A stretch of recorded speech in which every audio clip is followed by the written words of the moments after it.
Who could have foreseen just a few years ago how totally immersed our whole society would become in digital technology? And for our kids, they've known no other world except the one where screens, phones and gadgets are everywhere. When I was a kid, drones were just male bees and a hard drive was a long road trip. But now it's the water they swim in, and they can barely understand why we as parents would have some concerns about it.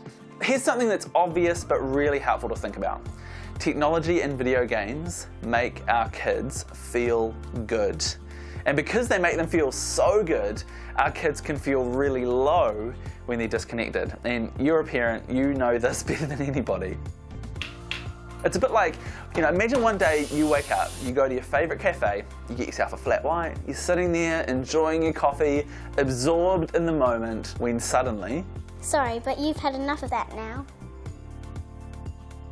Let's face it, you're going to feel a little bit grumpy, and although you might not throw a tantrum, you'll probably have one on the inside. Now, most kids aren't drinking coffee, hopefully, but lots are playing video games. So put yourself in your child's shoes.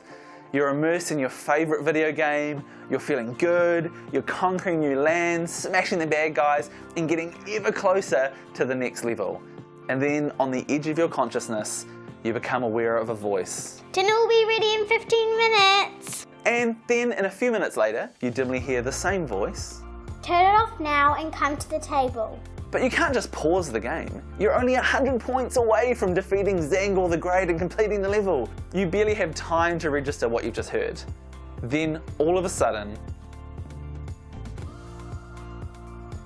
What did you do? What did you do? I told you 3 times to turn it off. Why would you do that? I can't believe... You have no idea what you've done. No idea. Let's pause. In one instant, all those feel-good hormones and neurotransmitters that were firing on all cylinders have now been abruptly brought to a halt. And that feels terrible. It may seem small to us, but for them, they've been plunged into withdrawal. And as their parents, we can help them handle those big feelings, because if it's not video games, there'll always be disappointment in life that we have to learn to deal with. So next time this happens to you, you might want to say something like, I know you were enjoying yourself, and I know that stopping is disappointing, but you always have tomorrow to play again. This is going to happen again and again, so I'm expecting you to get better at handling this. When you've calmed down, we can have a talk about when you can play video games and when it's the right time to stop.